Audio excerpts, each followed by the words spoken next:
Bismillahirrahmanirrahim. Perkenalkan, nama saya Laude Abdul Hafik dengan NIM 202222086, Prodi Administrasi Publik Reguler 2 semester 3. Baik, pada kesempatan kali ini saya akan memaparkan atau mengemukakan pemahaman saya tentang hal-hal berikut. Baik, langsung saja, yaitu pertama mengenai tentang konsep dasar perilaku organisasi.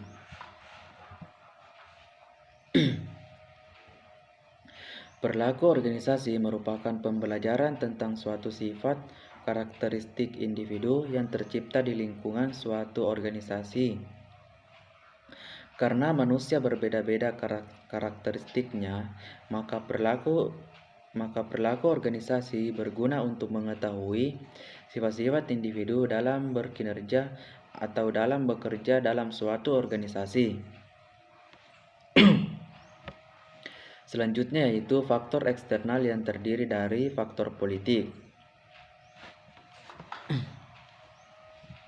yaitu hal-hal yang berhubungan dengan keseimbangan kekuasaan negara yang berpengaruh pada keamanan dan ketertiban yang akan mempengaruhi ketenaga kerjaan organisasi untuk berkarya secara maksimal. Selanjutnya yaitu faktor ekonomi, yaitu tingkat perkembangan ekonomi yang berpengaruh pada tingkat pendapatan masyarakat, daya beli untuk menggerakkan sektor-sektor lainnya sebagai suatu sistem ekonomi yang lebih besar. Dan selanjutnya yaitu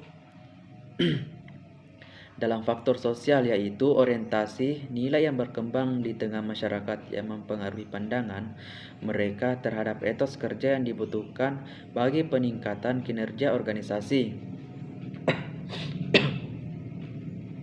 Selanjutnya yaitu faktor internal yang terdiri dari tujuan organisasi, yaitu apa yang ingin dicapai dan apa yang ingin diproduksi oleh suatu organisasi. Selanjutnya yaitu struktur organisasi sebagai hasil desain antara fungsi yang akan dijalankan oleh unit organisasi dengan struktur formal yang ada. Selanjutnya yaitu sumber daya manusia, yaitu kualitas dan pengelolaan anggota organisasi sebagai penggerak jalannya organisasi secara keseluruhan. Dan selanjutnya yaitu budaya organisasi, yaitu gaya dan identitas suatu organisasi dalam pola kerja yang baku dan menjadi citra organisasi yang bersangkutan. Selanjutnya yaitu faktor internal yang mempengaruhi perilaku seseorang, antara lain jenis ras, keturunan, jenis kelamin, sifat fisik, kepribadian, inteligensia, bakat, dan sebagainya. Sedangkan faktor eksternal antara lain pendidikan, agama, kebudayaan, lingkungan, dan sosial ekonomi. Selanjutnya yaitu perbedaan antara teori konten dengan teori proses. Teori konten atau butuh teori dapat diidentifikasi sebagai teori paling awal yang berkaitan dengan konsep motivasi. Teori proses menguraikan berbagai pola perilaku individu dalam memenuhi kebutuhan dan persyaratan mereka.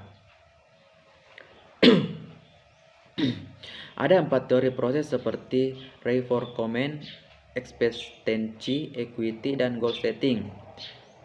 Selanjutnya itu teori isi atau konten menguraikan alasan untuk memotivasi individu, sementara teori proses menggarisbawahi efek dari pola perilaku dalam memenuhi harapan individu, dan teori isi termasuk hierarki kebutuhan Maslow.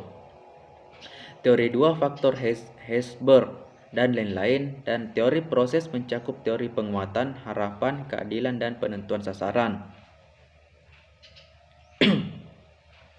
Selanjutnya itu perbedaan antara teori isi dan teori proses adalah bahwa teori isi menekankan pada alasan untuk mengubah kebutuhan manusia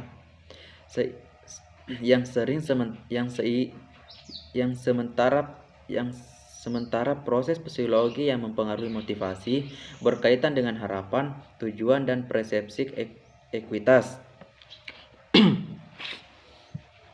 Kedua, teori ini terkait dengan motivasi. Selanjutnya itu perbedaan teori kebutuhan Maslow dengan teori konten lainnya. Teori Maslow adalah teori umum motivasi yang menyatakan bahwa keinginan untuk memenuhi kebutuhan adalah variabel prinsip dalam motivasi.